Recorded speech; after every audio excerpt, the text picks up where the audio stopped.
Cover up tattoos क्या होते हैं? कवर अप टैटूज क्यों होते हैं कवर अप टैटूज? और क्या रीजंस है कि हमें कवर अप टैटूज कराने पड़ते हैं? आजकल क्या हो रहा है, कवर अप टैटूज बहुत डिमांडिंग पे हैं।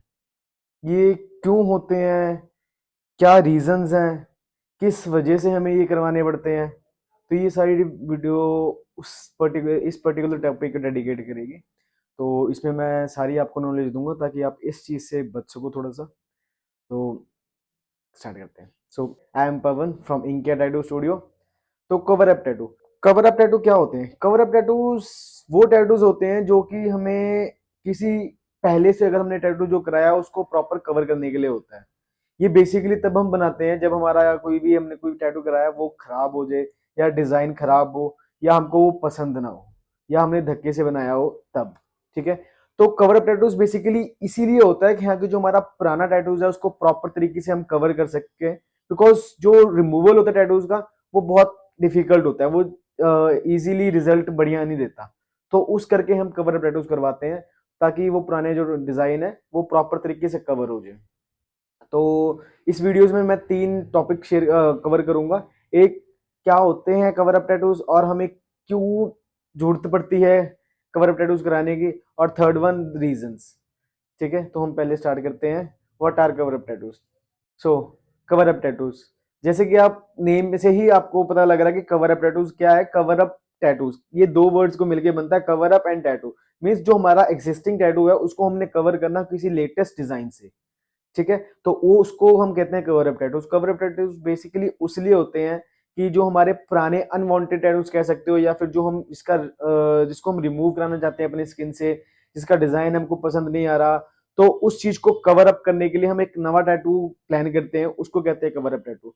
और इसका सिर्फ ये नहीं है कि हाँ कि हमने सिर्फ कवर कर देना, लाइक ब्लैक में कर दिया, प्रॉपर पूरा ब्लैक कर दिया, पीछे का डिजाइन कवर हो गया, ये कवर अप टैटूज नहीं होते। ये जस्ट एक वेस्टेज ऑफ मनी है, क्योंकि कवर अप टैटूज मींस उस डिजाइन को लेके हमने सीरियस रहना है और उस डिजाइन से मिलता जुलता, मतलब कि कवर अप ऐसा करना है कि वो कवर अप ना लगे कि हाँ कि कवर अप ही किया हुआ है।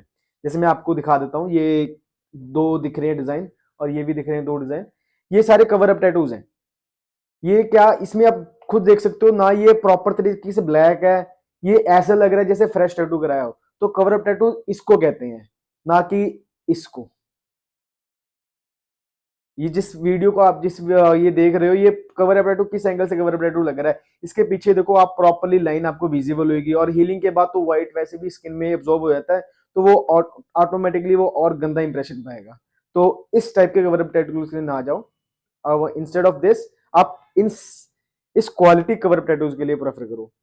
तो सेकेंडली हम कवर करते हैं, why we need to do cover up tattoos.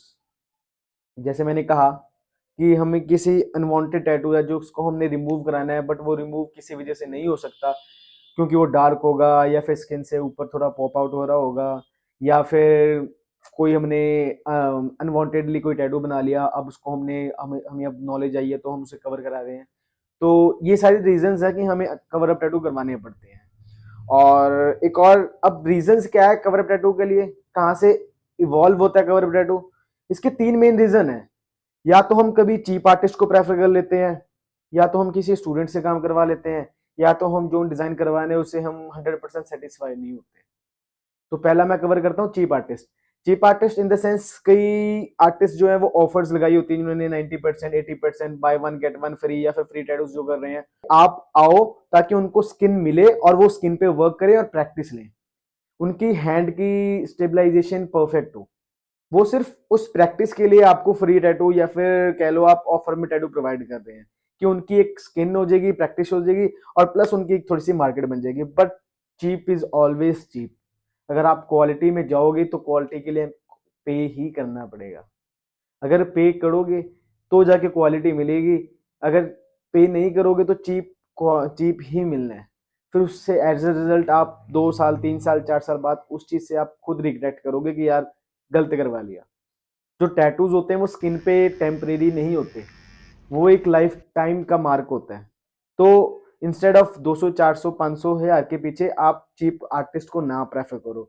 सो मैं रिसेंटली एक केस बताता हूँ। मेरे पास एक क्लाइंट आया था, उन्होंने किसी लोकल आर्टिस्ट से बनाया था काम, करवाया था काम, वो ऑफर में दिया था उन्होंने।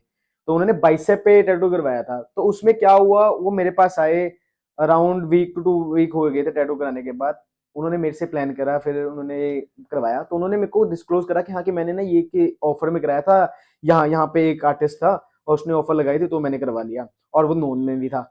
बट रिजल्ट क्या निकला, उसमें ना क्लोइड्स क्रिएट हो गई, वो स्किन प्रॉपरली बाहर आ गई, वो स्किन इन्फेक्शन क्रिएट हो गई। अब वो ना आर्टिस्ट सही कर सकता है ना डॉक्टर सही कर सकता है, डॉक्टर सिर्फ मेडिसिन रिकमेंड कर सकता है, बट वो भी जो इन्फेक्शन अंदर ब्लड में फैल गई, स्किन के अंदर फैल गई, वो तो कभी चांसेस ही है कि अगर ठीक हो जाए तो वेल एंड गुड है, अदरवाइज तो कुछ कर ही नहीं सकते। तो इंस्टेड ऑफ आप 500-600 के पीछे अपनी स्किन को रिस्क में ना लो, एक क्वालिटी आर्टिस्ट को प्रेफर करो, उसका पोर्टफोलियो देख के प्रेफर करो कि हाँ कि आपको ये सारी चीजें फेस ना करनी पड़े। और सेकंड पॉइंट क्या है, स्टूडेंट। जो आजकल क्या हो रहा है कि जो स्टूडेंट्स हैं वो आर्ट इंडस्ट्री की तरफ ज्यादा अट्रैक्ट हो रहे हैं, तो ये एक बढ़िया भी चीज है कि हाँ की आर्ट इंडस्ट्री प्रमोट हो रही है। बट इसमें एक और नेगेटिव पॉइंट क्या है कि जो स्टूडेंट्स है वो क्या है, उनको प्रैक्टिस शीट चाहिए होती है, तो वो नॉर्मल किसी भी बंदे से कंसल्ट करते हैं कि हाँ कि नहीं, नोन नोन पर्सन हो सकता है या फिर फ्रेंड सर्कल हो सकता है, किसी को भी वो प्रेफर करते हैं कि आप आओ, मैं आपके स्किन पे प्रैक्टिस कर दूंगा, टैटू कर दूंगा। तो वो तो बढ़िया चीज है कि वो आप प्रैक्टिस करने के लिए आपको रेकमेंड कर रहा है। बट हमारी गलती है कि हाँ हम स्टूडेंट से पास जाते हैं, करवाते हैं काम, बट बिना उसका वर्क आउट देखे हम उसको उससे हाई लेवल का वर्कआउट उसको दे देते हैं। लाइक अगर उसने स्टूडेंट ने आपको बुलाया नेम टैटू करने के लिए, वर्डिंग टैटू करने के लिए, बट आप गए और उसको आपने क्वार्टर स्लीव कर दी, यहाँ के हमने मेरे को क्वार्टर स्लीव चाहिए फिर पोर्ट्रेट चाहिए, तो वो भी एक नेगेटिव साइड को ही लेके जाएगा आपको, वो डिजाइन वो कर ही नहीं पाएगा क्योंकि अभी उसने स्टार्ट करा है। तो इसमें हमारी गलती है कि हमको भी थोड़ा सा नॉलेजेबल होना चाहिए कि अगर वो स्टूडेंट है तो हम उसको थोड़ा इजी सा टास्क दें। हाँ स्लोली स्लोली जैसे जैसे उसकी प्रैक्टिस बढ़िया हो जाएगी, जैसे जैसे वो उसका हार्ड हैंड स्टेबलाइज हो जाएगा, फिर हम एनहांस कर सकते हैं, या फिर हम उसको फिर जो टैटू की कैटेगरी है वो अप वाली दे सकते हैं उसको बनवाने के लिए। ठीक है, तो ये सेकंड पॉइंट है। और जो थर्ड पॉइंट है, जब डिजाइन हमारे पास हमें जो माइंड में चल रहा है वो 100% श्योर ना हो, लाइक कोई आया या फिर उसके साथ किसी कोई कस्टमर विजिट करा, उसके साथ किसी उसका नोन था, फ्रेंड था, तो वो आया और उसने भी देख के, ये सिर्फ उसको देख के हम मोटिवेट होकर उसने टैटू करवा लिया, बट हफ्ता महीना 1 साल के बाद वो उस टैटू से बोर हो गया। तो सबसे पहले हमें कोई भी टैटू करना है तो उसके डिजाइन से हमें 101% श्योर रहना है कि हाँ कि ये डिजाइन मैंने करवाना है तो यही करवाना है, इससे मैं बोर नहीं होऊंगा। तो एक ये चीज बहुत इंपॉर्टेंट है कि हाँ, आप जब भी टैटू कराओ तो उस डिजाइन से आप 101% श्योर रहो कि हाँ कि ये डिजाइन मेरे को, मैं अपनी विलिंगनेस से, अपनी थिंकिंग से और अपने प्रॉपर माइंडसेट से बनवा रहा हूँ। अगर किसी के बर्डन में आके या किसी के कहने से आके अगर आप करवाओगे तो उससे आप नॉर्मली आज नहीं तो कल बोर होगे, उसके बाद फिर आपको कवर अप टैटू प्लान करना पड़ेगा। कवर अप टैटू बहुत टाइम कंज्यूमिंग होता है, बहुत डिफिकल्ट होता है करना, बिकॉज क्या होता है, पीछे में जो टैटू होता है वो प्रॉपर तरीके से हमें वैनिश करना होता है कि वो दिखे ना। अगर विजिबिलिटी रहेगी तो वो फिर कवर टैटू हुआ ही नहीं, उसकी विजिबिलिटी ही हमें जीरो करनी पड़ती है किसी नए डिजाइन के थ्रू। तो मेरी तरफ से आपको यही रिक्वेस्ट है कि कभी भी आप फ्यूचर में कभी भी कवर टैटू कराओ या टैटू ही कराओ तो सबसे पहले अपना माइंडसेट प्रॉपर बना के और एक आर्टिस्ट प्रॉपर प्रेफर करके फिर जाके बनाओ, और एक प्रॉपर बढ़िया हैंडसम बजट में बनाओ, ना ज्यादा हाई बजट हो ना ज्यादा लो बजट हो। पहले आप आर्टिस्ट का वर्कआउट देखो, उसकी प्रोफाइल चेक करो, उसका वर्कआउट चेक करो, फिर जाके आप प्रेफर करो। मेरा मेन पर्पस ये कवर अप टैटू वीडियो बनाने का ये था क्योंकि मैंने रिसेंटली काफी इतने ज्यादा कवर अप करे हैं कि ऑलमोस्ट 10 में से 6 कवर अप्स मैंने करे हैं।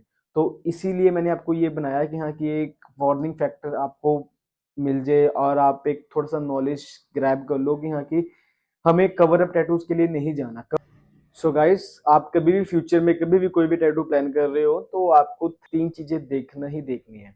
सबसे पहले वो आर्टिस्ट का वर्कआउट प्रोफाइल, कैसा वर्क है उसका, किस टाइप का वर्क है उसका, उसके बिहाफ पे आप उसको टैटू दो। अगर वो रियलिज्म में, लाइन वर्क में परफेक्ट है, प्रोफिशिएंट है, तो आप उसी टाइप का वर्कआउट दो। सेकेंडली, जो स्टूडियो है वो प्रॉपर फ्रेश तरीके से वर्क कर रहा है कि नहीं कर रहा, जो भी इंस्ट्रूमेंट, जो भी सामान, जो भी प्रोडक्ट वो यूज कर रहे हैं वो प्रॉपर टॉप ब्रांडेड है या नहीं है, क्योंकि आजकल मार्केट में फेक ब्रांडेड बहुत हैं जिससे कि इन्फेक्शन क्रिएट हो जाती है और वो उसमें फिर आर्टिस्ट भी नहीं कुछ कर पाता, ना ही कस्टमर कर पाता, फिर वो आपको इन्फेक्शन कैरी ही करनी पड़ेगी। एंड थर्ड वन कि कभी भी आप चीप टैटूज के लिए ना जाओ, कभी भी चीप टैटूज के लिए ना जाओ, ये मेरी स्पेशल वार्निंग रहती है। चीप टैटूज का मतलब ये नहीं कि हाँ कि बिल्कुल ही चीप होते हैं, सिर्फ चीप और थोड़ा एवरेज में सिर्फ आप लगा लो 1000 to 1500 या फिर 2000 तक का ही फर्क होता है। बट आप एक साइड को देख के चलो कि हाँ टैटूज जो होते हैं वो लाइफ टाइम के लिए होते हैं। अगर ऑन एन एवरेज उसकी वैल्यू कैलकुलेट करें तो हार्डली 10 पैसा या 20 पैसा हमारी आती है। अगर हम नॉर्मल छोटा टैटू भी कराने चले, अगर नेम टैटू, तो वो भी हार्डली 2000 से 5000 के बीच में लाई करते हैं, और उसको आप डिवाइड कर लो पूरी लाइफ टाइम के लिए, तो वो हार्डली 10 पैसा आपको पर डे के हिसाब से पड़ रहा है। तो हम अगर शूज पे इन्वेस्ट कर सकते हैं, अगर हम बढ़िया बढ़िया नेटफ्लिक्स के सब्सक्रिप्शन पे कर सकते हैं, ओटीटी के सब्सक्रिप्शन पे कर सकते हैं, तो ये तो आपकी बॉडी का सवाल है, तो क्यों नहीं हम इन्वेस्ट करते। फिर रिजल्ट होता है कवर अप टैटूज या फिर इन्फेक्शन। तो इस चीज से बचो, थोड़ा सा सेल्फ अवेयर हो कि हाँ कि अगर ये चीज मिल रही है तो ये क्यों मिल रही है, और ये क्वेश्चन जरूर अराइज करो कहीं पे भी जाओ कि क्यों, अगर वो चीज है तो क्यों है, ताकि आपकी भी नॉलेज बढ़े और बिहाइंड द थिंग्स आपको सारी चीजें पता भी लगे। तो मेरा यही मोटिव था। तो बाकी अगर आपको कोई अपना कोई पर्सनल क्वेश्चन है तो फिर आप कमेंट बॉक्स में पा सकते हो, मैं आपको रिप्लाई कर दूंगा। Thank you.